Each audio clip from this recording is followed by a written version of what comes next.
လေးမျိုးငလျင်လှုပ်ပြီးနောက်မီးလောင်နေရပါဗျာ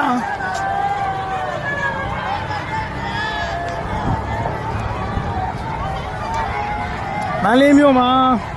17 နာရီဝန်းကျင်လောက်ကမီးလောင်ပြီးတော့ငလျင်လှုပ်မှုဖြစ်သွားပြီးတော့ငလျင်လှုပ်မှုဖြစ်သွားပြီးမီးလောင်နေရဖြစ်ပါတယ်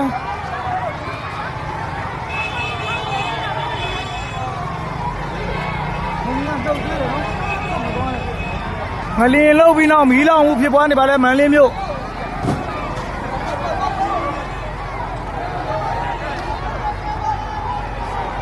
20ကမရှိဘူးလား